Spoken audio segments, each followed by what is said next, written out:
ആത്മാവേ എന്നിൽ വന്നു നിറയണമേ. പരിശുദ്ധാത്മാവേ കൃപ ചൊരിയണമേ.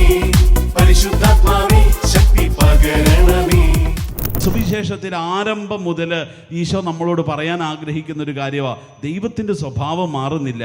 പ്രിയപ്പെട്ടവരെ, ഇത് ഉൽപ്പത്തിയുടെ ചരിത്രം മുതൽ ദൈവം നമ്മളെ പറഞ്ഞു പഠിപ്പിക്കാൻ തുടങ്ങിയതാ. പക്ഷേ നമുക്ക് ഇപ്പോഴും മനസ്സിലായിട്ടില്ല, ഇപ്പോഴും നമ്മുടെ തലയിലോട്ടത് കയറിയിട്ടില്ല. പ്രിയപ്പെട്ടവർ, അങ്ങനെ ഈ പഴയ നിയമത്തിൽ മുഴുവനും ദൈവം അബ്രാഹത്തിലൂടെയും മോശയിലൂടെയും പ്രവാചകന്മാരിലൂടെയും ന്യായാധിപന്മാരിലൂടെയും ഒക്കെ സംസാരിച്ച ദൈവം ഈ സ്നേഹത്തെക്കുറിച്ച്, ദൈവത്തിൻ്റെ സ്വഭാവം കരുണയാണ്, സ്നേഹമാണെന്നൊക്കെ പഠിപ്പിച്ചിട്ടും അത് ഗ്രഹിക്കാത്തൊരു മാനവകുലത്തിന് അത് ഗ്രഹിക്കാൻ വേണ്ടി ദൈവം എന്ത് ചെയ്തു? ഇത്രയും കാലം ഇവരോട് പറഞ്ഞിട്ടും രക്ഷയില്ല, മനസ്സിലാകുന്നില്ല ഈ മനുഷ്യർക്ക് എന്നത് തിരിച്ചറിഞ്ഞ ദൈവമാണ്. എങ്കിൽ ഞാനൊരു കാര്യം ചെയ്തേക്കാം, പറഞ്ഞിട്ട് മനസ്സിലാകുന്നില്ല, ഇനി നേരിട്ട് ചെന്ന് കാണിച്ചു കൊടുത്തേക്കാം എന്ന് ദൈവം തീരുമാനിക്കുക. അങ്ങനെ ദൈവം തീരുമാനിച്ചു. ദൈവം എന്തായി? ദൈവം ഒരു മനുഷ്യനായി ജന്മമെടുത്തു.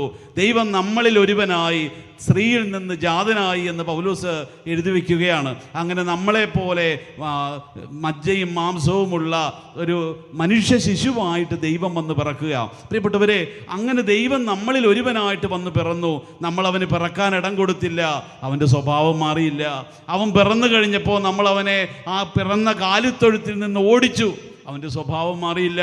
അവനെ നമ്മൾ ഈജിപ്തിൽ കൊണ്ടുപോയി പാർപ്പിച്ചു, അവിടെ അവൻ്റെ സ്വഭാവം മാറിയില്ല. വീണ്ടും അവിടുന്ന് നമ്മൾ ഇറക്കി വിട്ട് അവനെ നമ്മൾ നസറത്തിൽ കൊണ്ടുവന്നു, അവിടെ അവൻ്റെ സ്വഭാവം മാറിയില്ല. അവനെ 30 കൊല്ലം നമ്മൾ ആശാരിപ്പണി ചെയ്ത് ജീവിക്കാൻ വേണ്ടി വിട്ടു, അവൻ്റെ സ്വഭാവം മാറിയില്ല. അവൻ വീണ്ടും 33-ാം കൊല്ലം നമ്മൾ അവനെ ഒറ്റിക്കൊടുത്തു, അവൻ്റെ സ്വഭാവം മാറിയില്ല. നമ്മളവനെ തള്ളിപ്പറഞ്ഞു, അവൻ്റെ സ്വഭാവം മാറിയില്ല.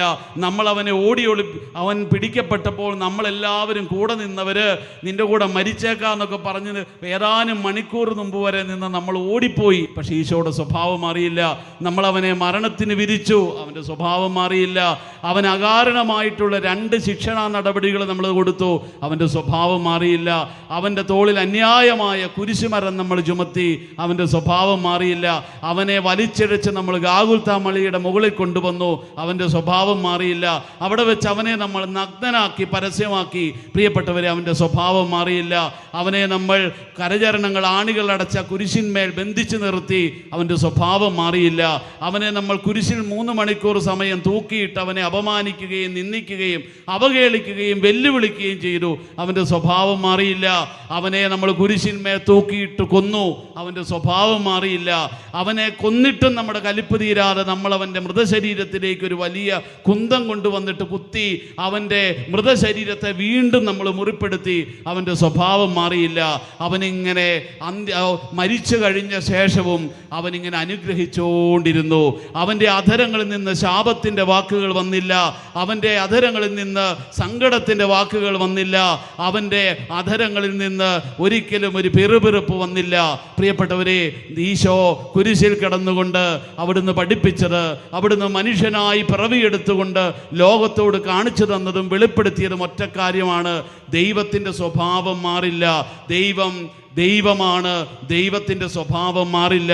ദൈവം മനുഷ്യനല്ല, അതുകൊണ്ട് ദൈവത്തിൻ്റെ സ്വഭാവം മാറില്ല. ദൈവം ഇന്നോളം മനുഷ്യനെ പഠിപ്പിക്കാൻ ആഗ്രഹിക്കുന്ന ഒരു വലിയ സത്യം ഇതാണ്. ആ വലിയ ബോധ്യം തിരിച്ചറിഞ്ഞുകൊണ്ടെന്ന് പറഞ്ഞേ ഹല്ലേലൂയാ, ഹല്ലേലൂയാ, ഹല്ലേലൂയാ. പ്രിയപ്പെട്ടവരെ, അപ്പോൾ നമ്മൾ ഈ ഉൽപ്പത്തിയുടെ പുസ്തകത്തിൽ കാണുന്നതാ, ദൈവത്തിൻ്റെ സ്വഭാവം മാറുന്നില്ല. ആദവും ഹവ്വയും പാപം ചെയ്തിട്ടും അവർ വിലക്കപ്പെട്ട കനി ഭക്ഷിച്ചിട്ടും ദൈവം ദേഷ്യപ്പെടുന്നു. ദൈവം പെട്ടെന്ന് അവരെ ശിക്ഷിക്കാൻ വേണ്ടി ഓടി വരുന്നു, ഒന്നും ചെയ്യുന്നില്ല. ദൈവം എന്നും വരുന്നത് പോലെ, കഴിഞ്ഞ ദിവസങ്ങളിലൊക്കെ വന്നതുപോലെ ആ വെയിലാറിയപ്പോൾ അന്നും സാവധാനം വന്നു. പ്രിയപ്പെട്ടവരെ, അങ്ങനെ വന്നിട്ട് നമ്മൾ വചനത്തിൽ വായിക്കും, ആദവും ഇങ്ങനെ മറഞ്ഞിരിക്കുകയാണ്, ഒരു പള്ളിക്കാട്ടിൽ ഇങ്ങനെ മറഞ്ഞിരിക്കുക. ദൈവം വന്നിട്ട് എന്ത് ചെയ്തു? ദൈവം ആ തോട്ടത്തിലൂടെ ഇങ്ങനെ ഉലാത്തിക്കൊണ്ടിരുന്നു എന്നാ പറയുക. ദൈവം ഉലാത്തുന്ന ശബ്ദം ആദവും ഹവ്വയും കേട്ടുവെന്നാണ് വചനത്തിൽ എഴുതി വെച്ചിരിക്കുക. അതായത് ദൈവം നടന്നപ്പോൾ ദൈവം ഇങ്ങനെ ശബ്ദം കേൾപ്പിച്ചുകൊണ്ട് നടന്നു. ഈ ഉലാത്തുന്ന ശബ്ദം കേൾക്കാവുന്ന പോലെ ദൈവം നടന്നു എന്നാ. കരികലയിലൊക്കെ ഇങ്ങനെ നന്നായിട്ട് ചവിട്ടി ദൈവം നടന്നു. പ്രിയപ്പെട്ടവർ, എന്തിനായിരിക്കും ദൈവം ഇങ്ങനെ ശബ്ദം കേൾപ്പിച്ചുകൊണ്ട് നടന്നേ? ദൈവം ഈ പറുദീസയിൽ വന്നിട്ട് എന്തിനായിരിക്കും ഇങ്ങനെ ശബ്ദം കേൾപ്പിച്ചുകൊണ്ട് നടന്നേ? ആദം അങ്ങനെ മരത്തിൻ്റെ ചുവട്ടിലിരുന്ന് ഈ ശബ്ദം കേട്ടുവെന്നാണ് ബൈബിളിൽ എഴുതി വെച്ചിരിക്കുക. പ്രിയപ്പെട്ടവരെ, ദൈവത്തിൻ്റെ ഈ ലക്ഷ്യം എന്താ? ഇങ്ങനെ ശബ്ദം കേൾപ്പിച്ച് ദൈവം നടക്കാൻ അന്ന് കാരണം ബൈബിളിൽ അത് കൃത്യം എഴുതി വെച്ചിരിക്കുക. ദൈവം ഉലാത്തുന്ന ശബ്ദം ആദം കേട്ടുവെന്ന്. പ്രിയപ്പെട്ടവർ, അതിൻ്റെ ലക്ഷ്യം ഒന്നേ ഉള്ളൂ. ദൈവത്തിൻ്റെ ലക്ഷ്യം ഇതാണ്. തൻ്റെ പ്രിയപ്പെട്ട ആദവും അവയും, ഈ ദൈവത്തിന് ഇതെല്ലാം അറിയാം. ഇവർ പാപം ചെയ്തുവെന്നും ഇവർ ഈ കനി ഭക്ഷിച്ചു എന്നൊക്കെ അറിയാം. പക്ഷെ അവർ അത് ഏറ്റു പറഞ്ഞുകൊണ്ട് തൻ്റെ അടുത്തേക്ക് വരും. ഇപ്പോൾ അവർ കുറ്റം സമ്മതിക്കും. അവർ തൻ്റെ അടുത്തേക്ക് വരുമെന്ന് കരുതി ദൈവം ഇങ്ങനെ എല്ലാം അറിഞ്ഞിട്ടും ഒന്നും അറിയാത്ത പോലെ ദൈവം ഇങ്ങനെ ശബ്ദം കേൾപ്പിച്ച് നടക്കുക. പ്രിയപ്പെട്ടവരെ, ദൈവത്തിൻ്റെ ഒരു വലിയ രസകരമായ രക്ഷാകര കാരുണ്യത്തിൻ്റെ രക്ഷാകരമായൊരു ചുവടുകളാണതെല്ലാം. ദൈവം ഇങ്ങനെ ശബ്ദം കേൾപ്പിച്ചുകൊണ്ട് നടക്കുക. പക്ഷേ കുറേ നേരം നടന്നിട്ടും ഈ ആദം ഈ ശബ്ദം കേട്ടിട്ടും ആദം മൈൻഡ് ചെയ്യുന്നില്ല. ആദം ഇങ്ങനെ പമ്മിയിരിക്കുക. ഉടനെ ദൈവത്തിന് മനസ്സിലായി, കുറേ നേരം നടന്നു ശബ്ദം കേൾപ്പിച്ചിട്ട് അവൻ തലപൊക്കാൻ അവൻ ഭാവമില്ല, അവൻ തലപൊക്കാനുള്ള ലക്ഷണമൊന്നും കാണിക്കുന്നില്ല. അതുകൊണ്ട് ദൈവം എന്ത് ചെയ്തു? ദൈവം അടുത്ത നടപടി എടുക്കുകയാണ്. ദൈവം വിളിച്ചു, ആദം എന്ന് നീട്ടി വിളിച്ചു. നീ എവിടെയാന്ന് വിളിക്കുക. ദൈവത്തിന് അറിയാൻ മേലാഞ്ഞിട്ടല്ല കേട്ടോ, ദൈവത്തിന് അറിയാം അവൻ ആ മരത്തിൻ്റെ ചുവട്ടിൽ ഇരിപ്പുണ്ടെന്ന്. പക്ഷെ ദൈവം കൃത്യമായിട്ട് വീണ്ടും വിളിക്കുക. ആദം നീ എവിടെയെന്ന് ചോദിച്ച് വിളിക്കുക. ദൈവത്തിനെല്ലാം അറിയാം ഇവൻ വിലക്കപ്പെട്ട പഴം ഭക്ഷിച്ചെന്നും ഇവൻ ആ പഴം ഭക്ഷിച്ചതിൻ്റെ കുറ്റബോധത്തിൽ ആ പാപം ജീവിതത്തിലേക്ക് വന്നതിൻ്റെ ലജ്ജയിൽ അവൻ ഇങ്ങനെ മറഞ്ഞിരിക്കുകയാണെന്ന് ദൈവത്തിനറിയാം. പക്ഷെ പ്രിയപ്പെട്ടവരെ, ദൈവം വീണ്ടും തൻ്റെ സ്വഭാവം മാറ്റാതെ, തൻ്റെ ആ വലിയ കോപം ഈ ആദത്തിൻ്റെ മേൽ ചൊരിയാതെ, ദൈവം കരുണയോടെ ദൈവം തൻ്റെ സ്വഭാവം തന്നെ വീണ്ടും പ്രകടിപ്പിച്ചുകൊണ്ട് ആദത്തെ വിളിക്കുക. ആദം നീ എവിടെ? ആദം നീ എവിടെ? പ്രിയപ്പെട്ടവരെ, ഉടനെ ആദം മറുപടി പറയുക, കർത്താവേ ഞാൻ നഗ്നനാണ്, അതുകൊണ്ട് ഞാൻ മറഞ്ഞിരിക്കുക. ഈ ആദം പറയുന്ന ഉത്തരം വേറൊന്ന. ദൈവം ചോദിക്കുന്ന ചോദ്യത്തിനല്ല ഉത്തരം പറയുക. എവിടെയെന്ന് ചോദിക്കുമ്പോൾ ഞാൻ ഇവിടെ ഉണ്ടെന്നല്ലേ പറയണ്ടേ. പക്ഷെ ആദം പറയണത് ഞാൻ നഗ്നനാ കർത്താവേ എന്നാണ് പറയുക. ഉടനെ ദൈവം ചോദിച്ചു, എടാ മാനെ, ആരടാ നിന്നോട് പറഞ്ഞ് നീ നഗ്നനാണെന്ന്?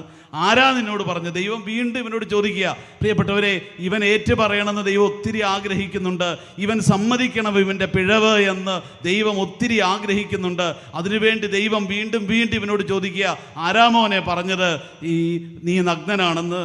അപ്പോൾ അവൻ പറഞ്ഞു, എനിക്ക് ഇവള് പഴം തന്നു, അത് ഞാൻ ഭക്ഷിച്ചു, അങ്ങനെ ഞങ്ങളുടെ കണ്ണു തുറക്കപ്പെട്ടു, ഞാൻ നഗ്നനാണ്, ഞാൻ പാപിയാണെന്ന് ഞാൻ തിരിച്ചറിഞ്ഞു എന്ന് ആദം പറയുക. പ്രിയപ്പെട്ടവരെ, അപ്പോഴും ദൈവം ഈ ആദത്തോട് കരുണ കാണിച്ചുകൊണ്ട് ദൈവം വീണ്ടും പറയുക, ഈ പാമ്പിനെ, സർപ്പത്തെ വിളിച്ചിട്ട് ദൈവം ഒരു ശിക്ഷ കൊടുക്കുകയാണ് ഈ സർപ്പത്തിനോട് പറയുക, നീ ശപിക്കപ്പെട്ടവനായിരിക്കും, സ്ത്രീ നിന്റെ തല തകർക്കും എന്ന്, നീ അവൻ്റെ കുതികാലിൽ പരിക്കേൽപ്പിക്കും എന്നൊക്കെ പറഞ്ഞ് ദൈവം ഈ സർപ്പത്തെ ശപിക്കുന്ന ഒരു രംഗമുണ്ട്. ജീവിതകാലം മുഴുവൻ നീ ഭൂമിയിൽ പൂഴി നിന്ന് നീ ഇഴഞ്ഞു നടക്കും, നീ ശപിക്കപ്പെട്ടവനായിരിക്കും എന്ന് പറഞ്ഞ് ഈ സർപ്പത്തെ ദൈവം ശിക്ഷിക്കുക. പ്രിയപ്പെട്ടവരെ, ദൈവത്തിൻ്റെ ഒരു കരുണ നിങ്ങൾ ഓർത്തു നോക്കിയേ. ഈ പാപം ചെയ്ത ആദത്തെ ശിക്ഷിക്കാതെ ദൈവം എത്രയോ ക്ഷമയോടുകൂടി ഈ പാമ്പിനെ ആദ്യം പിടിച്ച് അവനെ ശിക്ഷിക്കുക. അവിടെയൊക്കെ ദൈവത്തിൻ്റെ മനസ്സിലെന്താണെന്നറിയാമോ? ഓരോ നടപടിയിലും ദൈവം ചിന്തിക്കുന്നത് ഇങ്ങനെയാ, ഈ ആദം മുമ്പോട്ട് വരും, എൻ്റെ മകനല്ലേ, എൻ്റെ പ്രിയപ്പെട്ട മകനല്ലേ, അവൻ എൻ്റെ കരുണയിലേക്ക് വരും, അവൻ എൻ്റെ സ്നേഹത്തിലേക്ക് വരും, അവൻ്റെ തെറ്റ് സമ്മതിച്ച് അവൻ എൻ്റെ അടുത്തേക്ക് വരുമെന്ന് കരുതിയ ഈ ദൈവം നിൽക്കുക. പക്ഷെ ആദം വന്നില്ല. ആദം അപ്പോഴും മറഞ്ഞിരിക്കുക. ദൈവം എന്നെ ശിക്ഷിക്കും, ദൈവം എന്നോട് കോപിക്കുമെന്ന് പറഞ്ഞ് ആദം ഇങ്ങനെ മറഞ്ഞിരിക്കുന്നതായിട്ട് നമ്മൾ കാണുക. പ്രിയപ്പെട്ടവരെ, അവിടെയും ദൈവം മടുത്തു പോകുന്നില്ല. എത്രയോ വട്ടം ദൈവം മടുത്തു പോകാതെ ഈ ആദത്തെ വീണ്ടും തന്നിലേക്ക് അടുപ്പിക്കാൻ വേണ്ടി ദൈവം പരിശ്രമിക്കുന്നുണ്ട് എന്നുള്ളത് ഉൽപ്പത്തിയുടെ പുസ്തകത്തിൽ 2-ാം അധ്യായത്തിൽ നമ്മൾ വായിക്കും. അവിടുന്ന് ശബ്ദം കേൾപ്പിച്ച് നടക്കുന്നു, അതിനുശേഷം പേര് ചൊല്ലി വിളിക്കുന്നു, അതിനുശേഷം ആരാ നിന്നോട് പറഞ്ഞെന്ന് ചോദിക്കുന്നു, അതിനുശേഷം അത് ചെയ്ത പാമ്പിനെ ശിക്ഷിക്കുന്നു, അതിനുശേഷം അവന് ഈ പഴം കൊടുത്ത് ഹവ്വയെ വിളിച്ച് അവർക്ക് ശിക്ഷണം കൊടുക്കുന്നു. അതിനുശേഷമാണ്, ഏറ്റവും അവസാനമാണ് ദൈവം ആദത്തെ വിളിച്ച് അവനോട് ദൈവം സംസാരിക്കുന്നത്.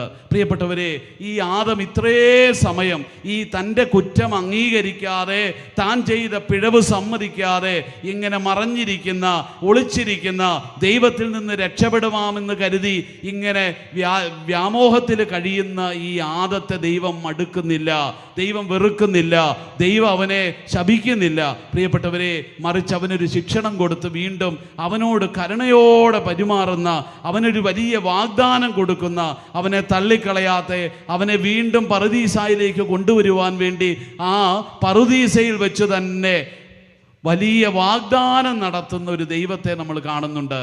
പ്രിയപ്പെട്ടവരെ, ഉൽപ്പത്തിയുടെ ആദ്യ നാളുകളിൽ തന്നെ വചനം നമുക്ക് തരുന്ന ഓർമ്മപ്പെടുത്തൽ ഇതാണ്: നമ്മുടെ ദൈവം ഒരിക്കലും മനുഷ്യനെ മടുത്തിട്ടില്ല. കരമുയർത്തി എന്ന് പറഞ്ഞേ ഹല്ലേലൂയാ, ഹല്ലേലൂയാ, ഹല്ലേലൂയാ. പ്രിയപ്പെട്ടവരെ, അങ്ങനെ ദൈവം മനുഷ്യനെ മടുത്തിട്ടില്ല എന്നുള്ള ചരിത്രം ഉൽപ്പത്തി മുതലേ നമ്മൾ കാണുകയാണ്. ഒരിക്കൽ എത്ര വലിയ പാപം ചെയ്താലും, എത്ര നുണ പറഞ്ഞ് അകന്നിരുന്നാലും, എത്രമാത്രം ദൈവത്തിൽ നിന്ന് അകന്നു പോയാലും ദൈവം ഒരിക്കലും മനുഷ്യനെ മടുക്കുന്നില്ല.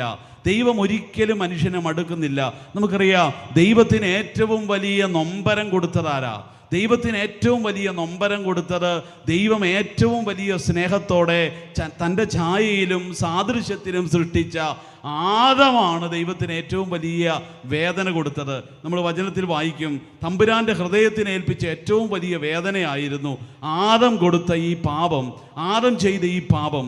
പക്ഷെ അപ്പോഴും ദൈവത്തിൻ്റെ കരുണ പറ്റിപ്പോയില്ല, ദൈവത്തിൻ്റെ സ്വഭാവം മാറിയില്ല, ദൈവത്തിന് അവനോടുള്ള സ്നേഹം ഒട്ടും കുറഞ്ഞു പോയില്ല, അവൻ്റെ വംശത്തോടുള്ള സ്നേഹം ദൈവത്തിന് ഒട്ടും കുറഞ്ഞു പോയില്ല. ആ വംശത്തെ വീണ്ടെടുക്കാൻ ദൈവം തൻ്റെ ഏകജാതനെ അയക്കാൻ തക്കവിധം ഈ ലോകത്തെ, അത് മറ്റൊരു വാക്കിൽ പറഞ്ഞാൽ ആദത്തെ ദൈവം അത്ര അധികമായി സ്നേഹിച്ചുവെന്ന് വചനം നമുക്ക് ഉറപ്പു തരികയാണ്. വചനം കരമുയർത്തെന്ന് പറഞ്ഞ് ഹല്ലേലൂയാ, ഹല്ലേലൂയാ, ഹല്ലേലൂയാ. പ്രിയപ്പെട്ടവരെ, അപ്പോൾ നമ്മുടെ ദൈവം ഒരിക്കലും നമ്മളെ മടുത്തു പോകുന്നില്ല കേട്ടോ. നമ്മളെ ദൈവം വീണ്ടും വീണ്ടും വീണ്ടെടുക്കാൻ വേണ്ടി നമ്മളിലേക്ക് പ്രത്യാശയോടെ കടന്നു വരുന്ന, മുന്നറിയിപ്പുകളുമായിട്ട് കടന്നു വരുന്ന ഒരു ദൈവത്തെ നമ്മൾ കാണുക.